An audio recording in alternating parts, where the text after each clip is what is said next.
সাইয়্যিদুনা ইসমাঈল আলাইহিস সালাম পবিত্র কালামুল্লাহ মাজিদে বর্ণিত 25 জন নবী এবং রাসূলদের মধ্য থেকে তিনি হচ্ছেন অন্যতম একজন নবী। এবং সাইয়েদনা ইসমাঈল আলাইহিস সালাম ছিলেন ইব্রাহিম আলাইহিস সালামের জ্যেষ্ঠ পুত্র। এবং সাইয়েদনা ইব্রাহিম আলাইহিস সালাম আল্লাহ তাআলার কাছে দোয়া করেছিলেন, রব্বি হাবলি মিনাস সলিহিন, অর্থাৎ হে আল্লাহ, আপনি আমাকে নেককার সন্তান দান করেন। আর এই দোয়ার ফসল বা দোয়ার বদৌলতে আল্লাহ তাআলা সাইয়েদনা ইসমাঈল আলাইহিস সালামকে দান করেছিলেন। আল্লাহ তাআলা বলেছেন, ফাবাশশারনাহু বিগুলামিন হালিম, আমি একজন ধৈর্যশীল সন্তান ইসমাঈলের সুসংবাদ আমি ইব্রাহিমকে দিলাম। সাইয়েদনা ইসমাঈল আলাইহিস সালাম হচ্ছেন যাবিহুল্লাহ, অর্থাৎ যাকে আল্লাহ তাআলা জবাই করতে বলেছিলেন, আল্লাহর জবাই।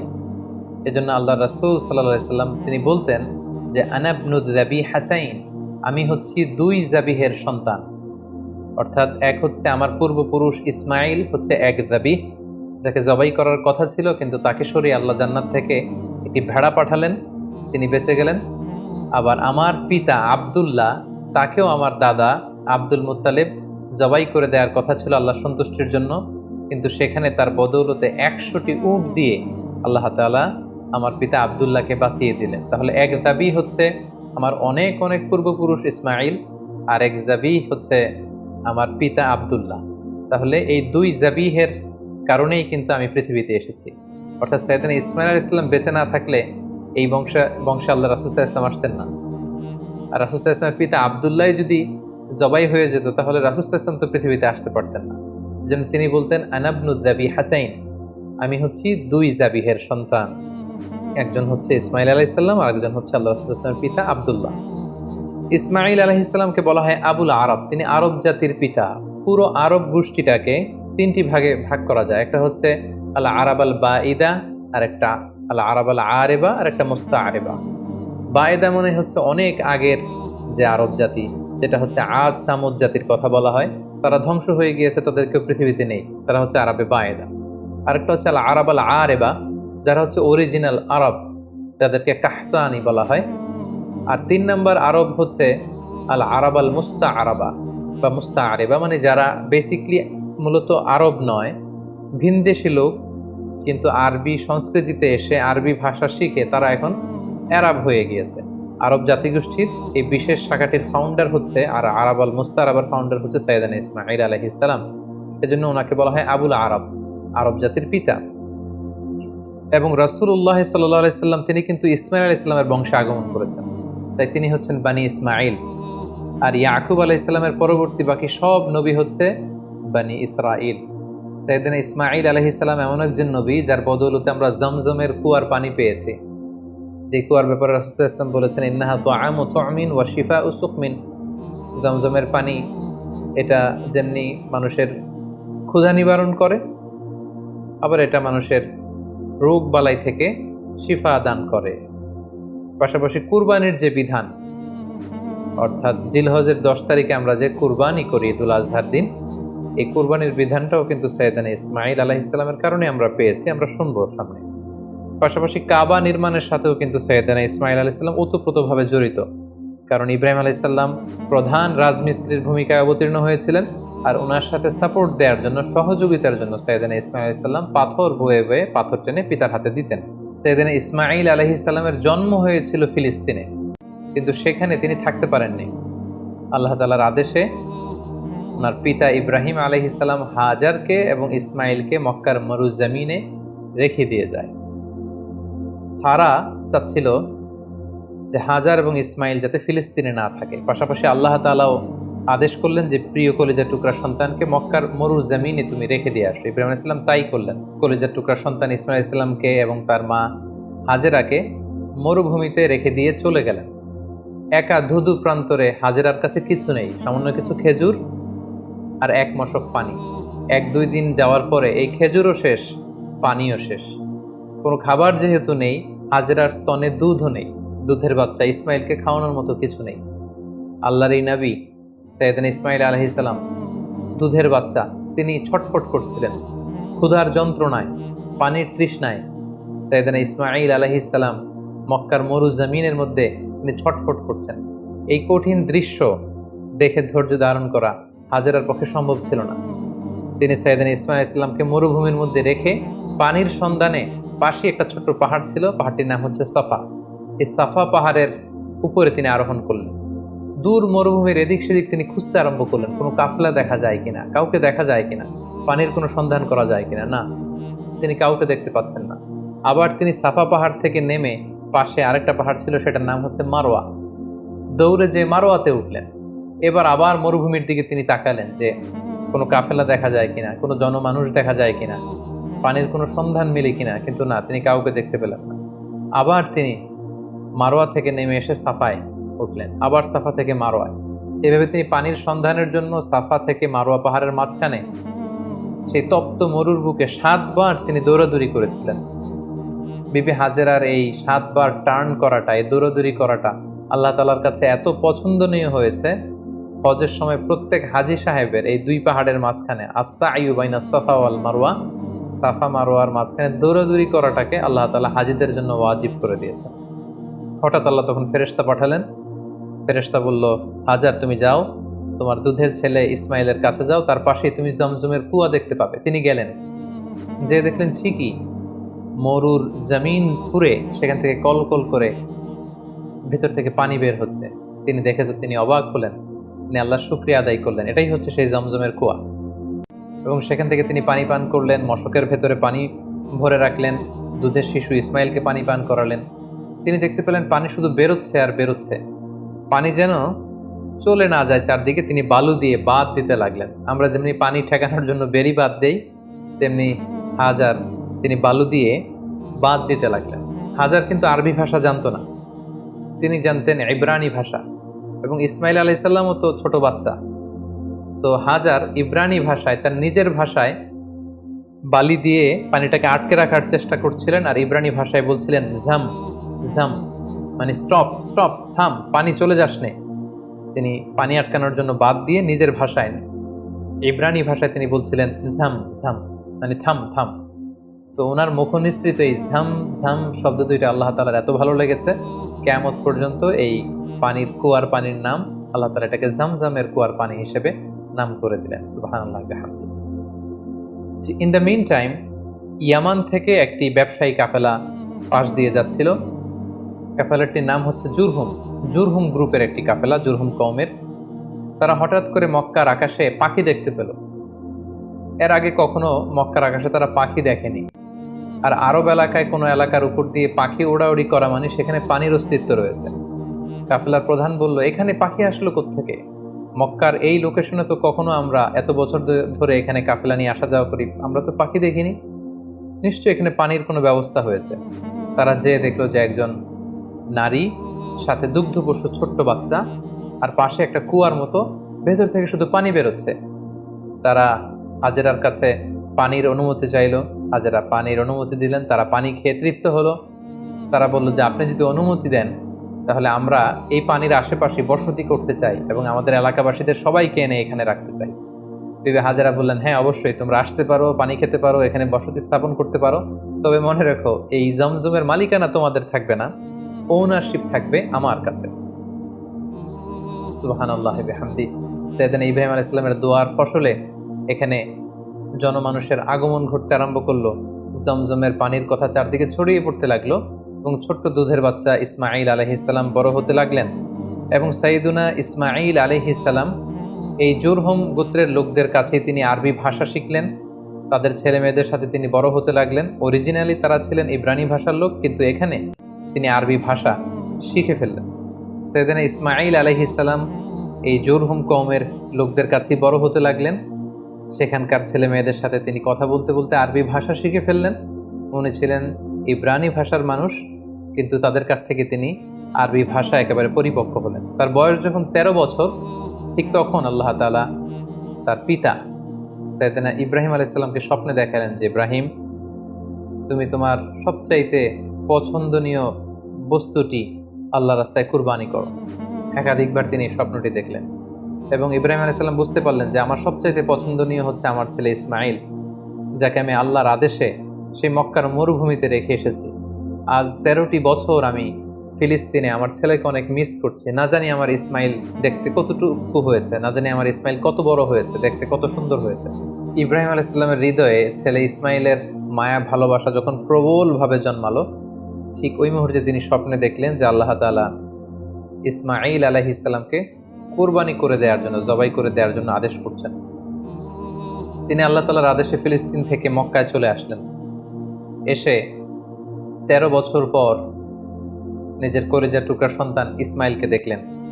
কিন্তু এই ছেলেকেও তিনি বেশি দিন ধরে রাখতে পারবেন না, কারণ আল্লাহ তাআলার আদেশে তাকে জবাই করতে হবে। তিনি ছেলের সাথে কনসাল্ট করলেন। বাবা ছেলের কনভারসেশনটা কেমন ছিল আল্লাহ তাআলা সূরাতুস সাফফাতে খুব চমৎকারভাবে বলছেন, ফালাম্মা বালাগা মাআহু সাইয়া ক্বালা ইয়া বুনাইয়া ইন্নী আরা ফিল মানামি আন্নী আযবাহুক।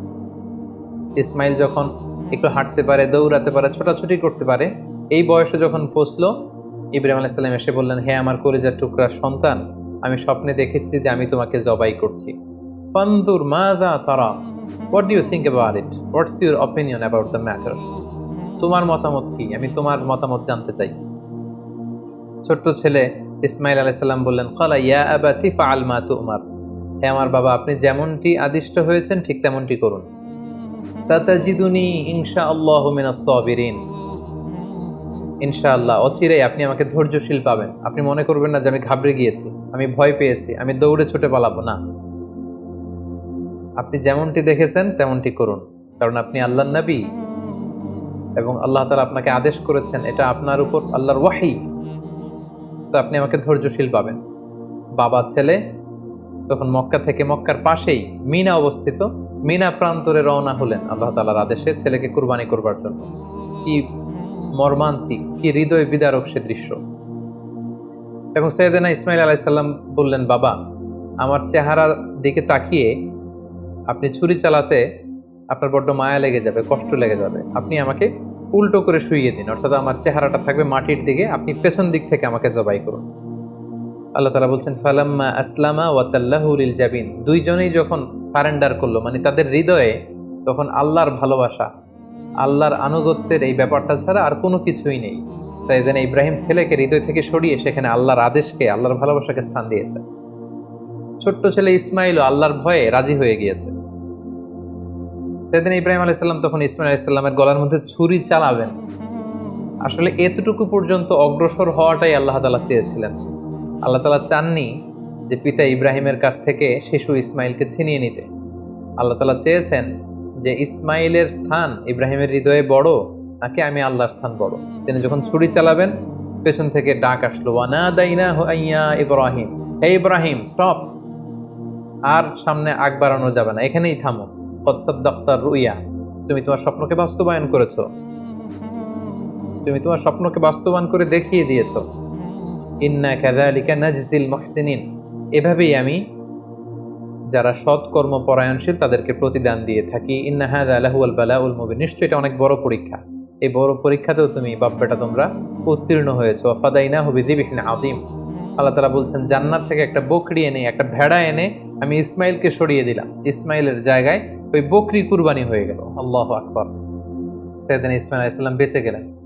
ওই যে মিনা প্রান্তরে সাইয়েদনা ইব্রাহিম আলাইহিস সালাম ছেলের বদলে বকরি জবাই করলেন, এই দৃশ্যটাও আল্লাহ তাআলার এত ভালো লেগেছে, কিয়ামত পর্যন্ত 10 জিলহজে গোটা বিশ্বের সব সামর্থ্যবান বিশ্বাসীদের জন্য এরকম জবেহ করা, স্যাক্রিফাইস করা, অ্যানিমালসকে স্লটার করা আল্লাহ তাআলা ওয়াজিব করে দিয়েছেন। তার মানে কোরবানির যে বিধান, এটা আমরা সাইয়েদনা ইসমাঈল আলাইহিস সালামের বদৌলতেই পেয়েছি। কেন আল্লাহ তাআলা এমনটি করলেন? আল্লাহ তাআলা চাইলেন যে আমি দেখতে চাই ইব্রাহিমের হৃদয়ে কে বড়, কলিজার টুকরার সন্তান ইসমাইল বড় নাকি আমি আল্লাহ তাআলা বড়। এখান থেকে আমাদের জন্য শিক্ষা হচ্ছে, ইব্রাহিম আলাইহিস সালামের হৃদয়ে সবচাইতে পছন্দের জায়গাটা ছিল তার সন্তান ইসমাইল, কারণ 86 বছর পর একটা সন্তান পেয়েছে। কত মায়ার জায়গায়, কত আদর এবং ভালোবাসার জায়গায় তিনি হৃদয়ে তাকে স্থান দিয়েছিলেন। আল্লাহ চেয়েছেন না ওই জায়গায় যেন আল্লাহর ভালোবাসাটা থাকে, এজন্য ইব্রাহিম আলাইহিস সালামের উপর সবচেয়ে বড় পরীক্ষা তিনি চাপিয়ে দিয়েছিলেন। সম্মানিত ভাই এবং বোনেরা, আমাদের হৃদয়েও একটা ইসমাইল আছে। আমাদের কারো হৃদয়ের ইসমাইল হচ্ছে আমার টাকা, আমাদের কারো হৃদয়ের ইসমাইল হচ্ছে আমার ব্যাংক ব্যালেন্স, কারো হৃদয়ের ইসমাইল হচ্ছে আমার গাড়ি, আমাদের কারো হৃদয়ের ইসমাইল হচ্ছে আমার যশ খ্যাতি। আল্লাহ তাআলা দেখতে চান যে সব কিছুকে আমরা আল্লাহর ভালোবাসার বিনিময়ে স্যাক্রিফাইস করতে পারি কিনা, কুরবানি করতে পারি কিনা, আল্লাহর জন্য সব কিছুকে আমরা উজাড় করে দিতে পারি কিনা। এটাই হচ্ছে কুরবানির শিক্ষা। সাইয়েদানা ইসমাঈল আলাইহিস সালামকে নিয়ে যখন হাতে ছুরি নিয়ে বা হাতে ছেলেকে নিয়ে যখন বাপ বেটা মিনা প্রান্তরে রওনা হয়েছিল, এই দৃশ্য যেন, এই দৃশ্যায়ন যেন না ঘটে, এই সিনারি যাতে না ঘটে, তারা যেন আল্লাহ তাআলার ভালোবাসায় আরো এক ধাপ যাতে এগিয়ে যেতে না পারে, পেছন থেকে শয়তান অনেকবার টেম্পটেশন করেছিল। তাফসিরে এসেছে যে মোট 3টা জায়গায় টেম্পটেশন করা হচ্ছিল। ইবলিস বলছিল যে, ইসমাইল তুমি যেও না, তোমার বাবা তোমার গলায় ছুরি চালিয়ে দেবে, ফিনকি দিয়ে রক্ত বেরোবে, তুমি সহ্য করতে পারবে না, তুমি ছুটে পালিয়ে যাও। সাইয়েদনা ইসমাঈল আলাইহিস সালাম তখন ঠিক সেই জায়গাতেই মাটি থেকে পাথর নিয়ে শয়তানের দিকে ছুড়ে মেরেছিল। কিছু দূর যাওয়ার পর আবার শয়তান এসে ধোঁকা দেয়। ইসমাঈল আলাইহিস সালাম, ইব্রাহিম আলাইহিস সালাম তারা পাথর ছুড়ে মেরেছে। তিনটি জায়গায় ওনারা আল্লাহ তাআলার পক্ষে শয়তানের বিরুদ্ধে পাথর নিক্ষেপ করেছিল। এই দৃশ্যটাও আল্লাহ তাআলার কাছে এত ভালো লেগেছে, কিয়ামত পর্যন্ত পৃথিবীর সকল হাজীদের জন্য জামরাতুল আকাবা, আল কুবরা, আল বুস্তা, আস সুগরা, এই 3টা জায়গায় 7টা করে 21টা পাথর মারা সব হাজীদের জন্য আল্লাহ তাআলা ওয়াজিব করে দিয়েছেন। তার মানে এই জমজমের বরকতময় পানি, পৃথিবীর সব পানি খেলে শুধু তৃষ্ণা মিটে, আল্লাহ রাসূল সাল্লাল্লাহু আলাইহি ওয়াসাল্লাম বললেন জমজমের পানি খেলে ক্ষুধাও মিটে যায়। এটা পেলাম আমরা সাইয়েদনা ইসমাঈল আলাইহিস সালামের বদৌলতে, আমরা কুরবানির বিধান পেলাম ইসমাঈল আলাইহিস সালামের বদৌলতে, এবং তার মা হাজেরার দৌড়াদৌড়ির কারণে এখানে সাফা মারোয়াতে সাই করার বিধান আমরা পেলাম, এবং তিনি শয়তানের বিরুদ্ধে শক্ত অবস্থান জানান দেওয়ার জন্য যে পাথর ছুঁড়ে মেরেছিলেন, এটার মাধ্যমে আমরা রমিউল জিমার, হাজী সাহেবদের যে কঙ্কর নিক্ষেপ করতে হয় 3টি স্থানে, সেটি আমরা পেয়েছি। সম্মানিত সুধী, সাইয়েদনা ইসমাঈল আলাইহিস সালাম যখন প্রাপ্তবয়স্ক হলেন, তিনি জুরহুম গোত্রের একটি মেয়েকে বিয়ে করলেন। এখন আমরা ওনার জীবনের 2টি বিবাহ নিয়ে কথা শুনবো, যেটি সহিহ বুখারীতে এসেছে। তিনি যখন বিয়ে করলেন, অনেকদিন পর তার মা হাজেরা মারা গেল। অনেকদিন পর সাইয়েদনা ইব্রাহিম আলাইহিস সালাম ফিলিস্তিন থেকে কলেজের টুকরা সন্তান ইসমাঈল আলাইহিস সালামকে দেখতে আসলেন। মক্কায় এসে তিনি দেখলেন যে ইসমাইল ঘরে নেই, আছে তার স্ত্রী। তিনি স্ত্রীকে জিজ্ঞেস করলেন, তোমরা কেমন আছো? স্ত্রী উত্তরে বলল, না, আমরা খুব একটা ভালো নেই। তিনি বললেন, তোমার স্বামী ইসমাইল কোথায়? স্ত্রী বলল যে তিনি বাইরে গিয়েছেন রিজিকের অন্বেষণে। তোমাদের দিনকাল কেমন চলে? বেশি ভালো চলে না, খাবার দাবার না বেশি একটা সুবিধার না। মানে কমপ্লেইন আর কমপ্লেইন, যেটা শুনে বৌমার এরকম কথা শুনে তিনি নিজের পরিচয় গোপন রাখলেন, কিন্তু বৌমার এরকম কথা শুনে তিনি পছন্দ করলেন না। তিনি বললেন, তোমার হাজব্যান্ড ইসমাইল যখন বাসায় আসবে, বলো যে একজন বৃদ্ধ লোক এসেছিল, আমার পক্ষ থেকে সালাম বলো, আর বলবে যে তোমার ঘরের দরজার চৌকাঠটা যেন সে পাল্টে ফেলে, এই কথা বলে দিও। তিনি চলে গেলেন, ইসমাঈল আলাইহিস সালাম আসলেন। স্ত্রী বলল, একজন বৃদ্ধ লোক এসেছিল, তোমাকে সালাম দিয়েছে, আর তিনি বলেছেন ঘরের দরজার চৌকাঠ যেন পাল্টে ফেলো। এই বাক্যটা কিন্তু অনেক ইঙ্গিতপূর্ণ একটা বাক্য। এটা নবীর বলে যাওয়া বাক্য, আর নবীর কথা নবী বুঝে। কারণ ইসমাঈল আলাইহিস সালাম উনিও ভাবী নবী, মানে অচিরেই নবী হতে যাবে। উনি বুঝতে পারলেন যে সেই বৃদ্ধ লোক তো আমার বাবা ইব্রাহিম, আল্লাহর খলিল ছাড়া কেউ নয়। ইসমাঈল আলাইহিস সালাম বলল, কি বলো তুমি, আমার বাবা এই কথা বলেছে? স্ত্রী বললেন, হ্যাঁ, আপনার পিতা এই কথা বলেছে। তুমি কি করেছিলে? তিনি বললেন যে আমি অনেক কমপ্লেইন করেছি যে আমাদের খাবার দাবারের সমস্যা, আমি অসন্তোষ প্রকাশ করেছি। সাইয়েদনা ইসমাঈল আলাইহিস সালাম বললেন, তুমি চিনোনি, সেটা ছিল আমার জন্মদাতা পিতা ইব্রাহিম আল খলিল, এবং তিনি যে ইঙ্গিত সূচক বাক্য বলেছে এর মানে হচ্ছে আমি যেন তোমাকে তালাক দিয়ে দিই, আমি তোমাকে ডিভোর্স দিলাম, তুমি তোমার পরিবারের সাথে যে মিলিত হও, আমার সাথে তোমার থাকার আর কোনো সুযোগ নেই। বাবার দিক নির্দেশনা পেয়ে সাইয়েদনা ইসমাঈল আলাইহিস সালাম প্রথম স্ত্রীকে তালাক দিলেন। সেই জুরহুম গোত্রের অন্য একটি মেয়েকে তিনি কিছুদিন পরে বিয়ে করলেন। আবারও অনেক বছর পর আল্লাহ তাআলার আদেশে সাইয়েদনা ইব্রাহিম আলাইহিস সালাম আবার ফিলিস্তিন থেকে ছেলেকে দেখতে আসলেন। কিন্তু কি আশ্চর্যের বিষয়, ওই দিনও ইসমাঈল আলাইহিস সালাম বাড়িতে নেই। সহিহ বুখারীতে এসেছে, তিনি বাড়িতে জিজ্ঞেস করলেন যে ইসমাইল কোথায়? স্ত্রী বলল যে তিনি বাইরে গেছেন রিজিক অন্বেষণের জন্য। তিনি জিজ্ঞেস করলেন, তোমরা কেমন আছো? মেয়েটি উত্তরে বলল, নাহনু বি খাইরিন ওয়া সা, আলহামদুলিল্লাহ, আল্লাহ আমাদের অনেক দিয়েছেন, শুকর আলহামদুলিল্লাহ, বেশ ভালো আছি। ওয়া আসনাত আলাল্লাহ, এবং আল্লাহর শুকর গুজার হলো, আল্লাহর প্রশংসা করলো। তার মনে কোনো কমপ্লেইন নেই, শুধু শুকর গুজার। তিনি জিজ্ঞেস করলেন, মা তুআমুকুম, তোমাদের খাবার দাবার কেমন চলে? ক্বালাত আল্লাহাম, তিনি বললেন আলহামদুলিল্লাহ, আমার স্বামী শিকার করে নিয়ে আসে গোশত, আমরা গোশত খাই, পানি খাই, এটাই আমাদের খাবার। ইব্রাহিম আলাইহিস সালাম এই কথা শুনে খুব খুশি হলেন। ফাকাল আল্লাহুম্মা বারিক লাহুম ফিল লাহমি ওয়াল মা, আল্লাহ তুমি এই ফ্যামিলিতে বরকত দাও, তাদের গোশত এবং খাবারে তিনি বরকত দাও। তিনি বললেন, তোমার স্বামী যখন ফিরবে আমার সালাম বলো, আর বলবে ফকরাই আলাইহিস সালাম মুরি ইউসবিতু আতাবাতা বাবি, আর তোমার স্বামীকে বলো এখন ঘরের দরজার যে নতুন চৌকাঠ এটা যেন কখনো না পাল্টায়। ইসমাইল ইসলাম ফিরে আসলেন, স্ত্রী বললেন, এক বৃদ্ধ লোক এসে তোমায় সালাম বলেছে আর বলেছে ঘরের দরজার চৌকাঠ যেন কখনো না পাল্টায়। ইসমাইল আলাইহিস সালামের কথা শুনে তিনি বেজায় খুশি হলেন। তিনি বললেন, তাই?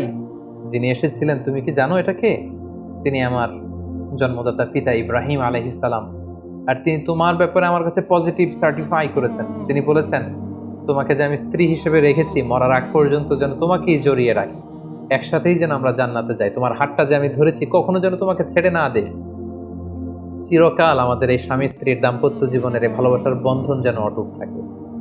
এই বর্ণনাটি খুব চমৎকারভাবে সহিহ বুখারীতে বর্ণিত হয়েছে। সাইয়েদনা ইসমাঈল আলাইহিস সালাম ওনার পিতার আদেশে প্রথম স্ত্রীকে তালাক দিলেন এবং দ্বিতীয় স্ত্রীকে নিয়ে সুখে স্বাচ্ছন্দ্যে মক্কায় তিনি বসবাস করতে লাগলেন।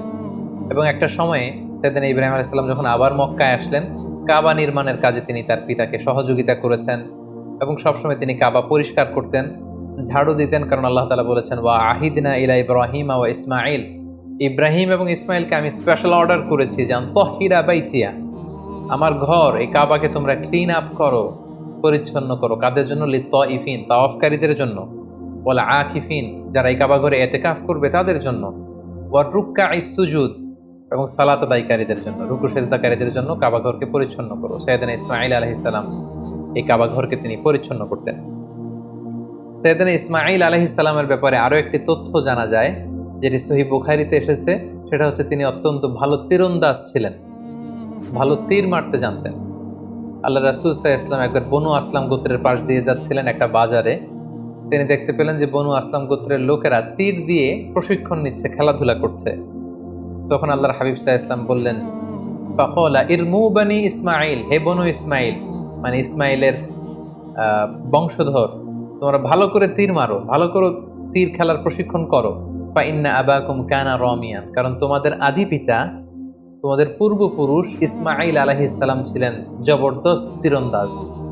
তিনি চমৎকার তীর দিয়ে তিনি পশু শিকার করতেন, তিনি তীর মারলে সে তীর মিস হতো না। তাহলে ইসমাঈল আলাইহিস সালাম কানা রামিয়ান, তিনি তীরন্দাজ ছিলেন। ইসমাঈল আলাইহিস সালামের দাওয়াতি এরিয়া ছিল মক্কা। মক্কা এবং তার আশেপাশের এরিয়াতে তিনি বেসিক্যালি দাওয়াতি কাজ করতেন। জুরহুম কওমে তিনি দাওয়াত দিয়েছেন, আমালিক গোত্রে দাওয়াত দিয়েছেন, এবং আহলি ইয়ামান, ইয়ামানবাসীদের যে লোকজন সেখানে তিনি তাওহীদের দাওয়াত দিয়েছেন। কালামুল্লাহ মাজিদের সূরা মারিয়ামে আল্লাহ তাআলা সাইয়েদনা ইব্রাহিম আলাইহিস সালামের ব্যাপারে একটি বিশেষ বৈশিষ্ট্যের কথা উল্লেখ করেছেন, সেটা হচ্ছে সাদিকাল ওয়াদ। তিনি তার প্রতিশ্রুতি রক্ষা করতেন, ওয়াদা কখনো ভাঙতেন না। আল্লাহ তাআলা বলছেন ওয়াযকুর ফিল কিতাবি ইসমাঈল, হে নবী আপনি কোরআনে ইসমাঈল আলাইহিস সালামের কথাকে উল্লেখ করুন। ইন্নাহু কানা সাদিকাল ওয়াদি ওয়া কানা রাসূলান নাবিয়্যা, তিনি ছিলেন প্রমিস অ্যাটেন্টিভ, কাউকে প্রমিস দিলে এটা কখনো ভাঙতেন না, এবং তিনি ছিলেন রাসূল এবং নবী। ওয়া কানা ইয়া'মুরু আহলাহু বিস-সালাতি ওয়াজ-যাকাত, তিনি তার পরিবারের লোকদেরকে সালাতের আদেশ করতেন, যাকাতের আদেশ করতেন। ওয়া কানা ইনদা রাব্বিহি মারদিয়া, আর তিনি আল্লাহ তাআলার অনেক প্রিয় ভাজন একজন নবী ছিলেন। তার মানে বোঝা গেল ইব্রাহিম আলাইহিস সালাম রেখে যাওয়া যে দাওয়াতি কাজ, তাওহীদের দাওয়াতি কাজ, এটা তিনি করতেন। তিনি লোকজনদেরকে সালাতের আদেশ করতেন, যাকাত দেওয়ার আদেশ করতেন, এবং ইমানের যে মৌলিক দাবিগুলো সবগুলোর ব্যাপারে তিনি দাওয়াত দিতেন। পাশাপাশি তিনি ছিলেন ওয়াদা রক্ষাকারী। অনেক তাফসিরে এসেছে যে তিনি এত বেশি সাদিকুল ওয়াদ অর্থাৎ প্রমিস অ্যাটেন্টিভ ছিলেন, তিনি কাউকে ওয়াদা দিলে সে ব্যাপারে খুব বেশি সচেতন থাকতেন। আমরা জানি সব নবীরাই ওনারা কখনো প্রমিস ভাঙতেন না, they never break the promise. কোনো নবী ওনারা কথা দিয়ে কথা ভাঙতেন না, কথা রাখতেন। কিন্তু বিশেষ করে আল্লাহ তাআলা ইসমাঈল আলাইহিস সালামের কথাকে কোরআনে উল্লেখ করতে বলেছেন। মুফাসসিরিন একরামরা উল্লেখ করেছেন যে একবার তিনি কোনো একটা ব্যক্তিকে কমিটমেন্ট দিয়েছেন বা অ্যাপয়েন্টমেন্ট দিয়েছেন যে আগামীকাল আসরের সময় এই গাছের নিচে আপনার সাথে দেখা হবে। সাইয়েদনা ইসমাঈল আলাইহিস সালাম তার পরের দিন কথা অনুযায়ী ওই ব্যক্তির সাথে দেখা করবার জন্য সেই গাছের নিচে যেয়ে হাজির হলেন, কিন্তু সেই ব্যক্তিটিকে আর খুঁজে পাওয়া গেল না, তিনি আসলেন না। ইসমাঈল আলাইহিস সালাম মনে মনে ভাবলেন যে ওই লোকটি হয়তো ভুলে গিয়েছে, আজ আসেনি, কাল হয়তো আসবে। ইসমাইল ইসলাম তার পরের দিন যে সেখানে হাজির, কিন্তু সে লোকটি আসেনি। ইসমাইল ইসলাম তার পরের দিনও যে সেখানে হাজির, ওই লোকটি আসেনি। মুফাসসিরিন ইকরাম বলেছেন যে ইসমাইল আলাইহিস সালাম ওই লোকটির অপেক্ষায় সে গাছের নিচে টানা 1 মাস অপেক্ষা করেছেন। প্রতিদিন তিনি বিকেলবেলা সেখানে যে লোকটির অপেক্ষায় থাকতেন, কারণ তিনি কথা দিয়েছিলেন। আমরা অনেক সময় কথা দিয়ে কথা রাখতে পারি না, কিন্তু সাইয়েদনা ইসমাইল আলাইহিস সালাম কথা দেওয়ার কারণে টানা 30 দিন 1 মাস ওই লোকটির জন্য অপেক্ষা করেছিলেন। এজন্য আল্লাহ তাআলা ইসমাইল আলাইহিস সালামের প্রশংসা করে তিনি বলেছেন, ইন্নাহু কানা সাদিকাল ওয়াদি ওয়া কানা রাসূলান নাবিয়্যা। তিনি ছিলেন ওয়াদাকে রক্ষাকারী একজন নবী। সাইয়েদনা ইসমাইল আলাইহিস সালাম মক্কার এই অঞ্চলে তাওহীদের বাণীকে প্রচার করে মক্কাতেই ইন্তেকাল করেন, এবং সেখানেই তার মায়ের কবরের পাশে, বিবি হাজারার কবরের পাশে, কাবাগরের খুব কাছাকাছি কোনো একটা জায়গায় মক্কাতেই সাইয়েদনা ইসমাইল আলাইহিস সালামকে কবরস্থ করা হয়। সম্মানিত সুধী, সাইয়েদনা ইসমাইল আলাইহিস সালামের পুরো জীবনী শুনবার পরে এবার আমরা ওনার জীবনী থেকে কিছু লাইফ লেসন নেওয়ার চেষ্টা করব। সর্বপ্রথম যে লাইফ লেসনটি আমরা পাই সেটা হচ্ছে ইসমাইল আলাইহিস সালাম ছিলেন আদর্শ সন্তানের নমুনা। আমরা সবাই নেককার সন্তান চাই। আমরা চাই আমাদের ছেলে মেয়েগুলো আল্লাহওয়ালা হোক, আল্লাহর যে কোনো আদেশ তারা খুব সহজে গ্রহণ করুক, মাথা পেতে নেক, এরকম সন্তান আমরা চাই। এরকম সন্তান যদি আমরা চাই তাহলে তাদেরকে ইসমাইল আলাইহিস সালামের মতো করে আমাদেরকে গঠন করতে হবে। কারণ ইসমাইল আলাইহিস সালাম এমন একজন আদর্শ সন্তানের নমুনা ছিলেন। সাইয়েদনা ইব্রাহিম আলাইহিস সালাম যখন তাকে বললেন যে বাবা, স্বপ্নে দেখেছি তোমাকে আমি জবাই করছি, তুমি কি বলো? তিনি এক বাক্যে বলেছিলেন, ইয়া আবাতি ফাআল মা তুমার। বাবা, আল্লাহ তাআলা আপনাকে যে আদেশ করেছেন আপনি তাই করুন, আপনি আমাকে ধৈর্যশীল পাবেন। ইমানের চেতনা হৃদয়ে কতটা গভীরে প্রথিত থাকলে একজন ছোট্ট ছেলে তার বাবার প্রশ্নের জবাবে এমনটা উত্তর দিতে পারে। আমরা যদি আমাদের ফ্যামিলি মেম্বারের কথা চিন্তা করি, আমাদের ছেলে মেয়েদের কথা যদি চিন্তা করি, আমরা যদি আমার ছেলেকে বলি, আমাদের মেয়েকে বলি যে বাবা, আল্লাহ বলেছেন যে আল্লাহর সন্তুষ্টির জন্য আমি যেন ছুরি দিয়ে তোমার গলায় ছুরি চালাই, তোমাকে জবাই করি, ফিনকি দিয়ে রক্ত বেরোবে এবং তুমি এতে মারা যাবে।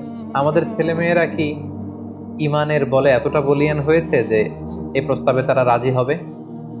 আমাদের কিন্তু এই বিষয়গুলো ভেবে চিনতে সামনে আগানো দরকার, যে আমরা আমাদের ছেলে মেয়েদেরকে কি শিখাচ্ছি। আল্লাহর ভালোবাসা, রাসূলের ভালোবাসা, ইসলামের ভালোবাসাকে আমরা তাদের হৃদয়ে গভীর থেকে গভীরে আমরা প্রচিত করতে পেরেছি কিনা, এটা চিন্তার বিষয়। সেক্ষেত্রে আমরা বলবো যে সর্বপ্রথম যে লাইফ লেসন আমরা পাই, ইসমাইল আলাইহিস সালাম হচ্ছে একজন আদর্শ সন্তানের নমুনা। কেমন করে আমরা আদর্শ সন্তান গড়ে তুলবো, এটা আমরা সাইয়েদনা ইব্রাহিম আলাইহিস সালাম যেমন করে সাইয়েদনা ইসমাইল আলাইহিস সালামকে গড়ে তুলেছিলেন, সেখান থেকে কিন্তু আমরা এই শিক্ষাটা নিতে পারি। পাশাপাশি আমরা দেখব যে তিনি তার বাবাকে বিভিন্ন কাজে সহযোগিতা করেছেন। কাবা পুনর্নির্মাণের মতো একটা বড় কাজে ছোট্ট ছেলে ইসমাইল আলাইহিস সালাম তিনি পাথর এনে এনে বাবার হাতে দিয়েছেন, এবং সাইয়েদনা ইব্রাহিম আলাইহিস সালাম তিনি কাবা নির্মাণ করেছেন। দ্বিতীয় যে শিক্ষাটি পাই সেটা হচ্ছে ইসমাইল আলাইহিস সালাম তিনি ছিলেন অত্যন্ত পিতা ভক্ত একজন মানুষ। আমাদের সমাজে আমরা এমন হয়েছে যে আমরা বন্ধু বান্ধবকে খুব বেশি সময় দেই, বন্ধু বান্ধবকে খুব বেশি সাপোর্ট করি, কিন্তু বাবার সাথে আমাদের সেই সম্পর্কের জায়গাটা নেই।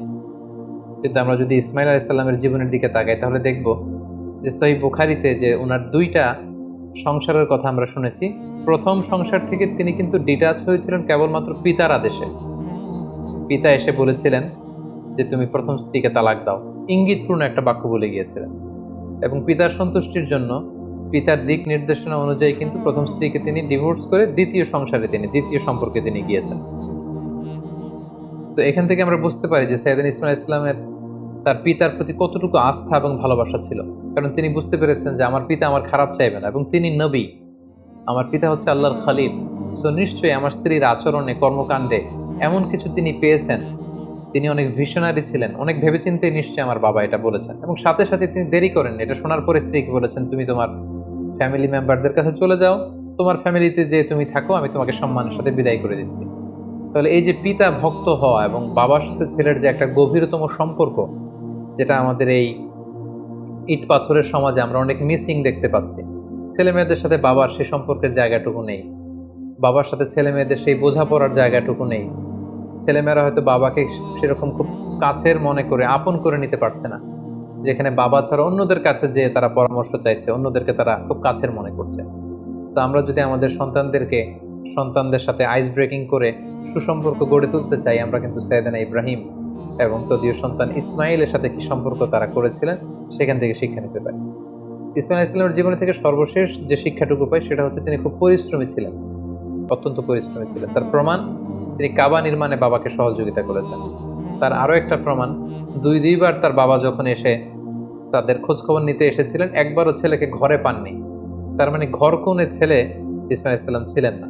তিনি অত্যন্ত হার্ডওয়ার্কিং ছিলেন, পরিশ্রমী ছিলেন। শিকারের জন্য উনি তীর নিয়ে, ধনুক নিয়ে তিনি বাইরে বের হয়ে যেতেন।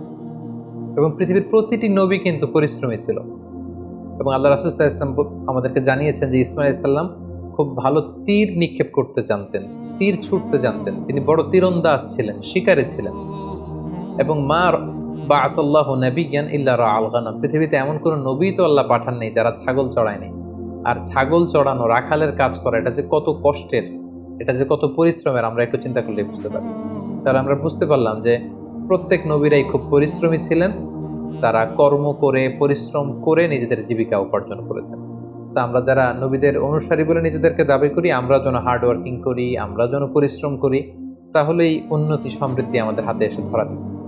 আল্লাহ তাআলা আমাদের সবাইকে কথাগুলো বুঝবার এবং নবীদের দেখানো পথে নিজেদেরকে পরিচালিত করবার তৌফিক দান করুন। হাযা মা ইনদি ওয়াল ইলমু ইনদাল্লাহ আলাইহি তাওয়াক্কালতু ওয়া ইলাইহি উনীব। ওয়াসসালামু আলাইকুম ওয়া রাহমাতুল্লাহি ওয়া বারাকাতুহু।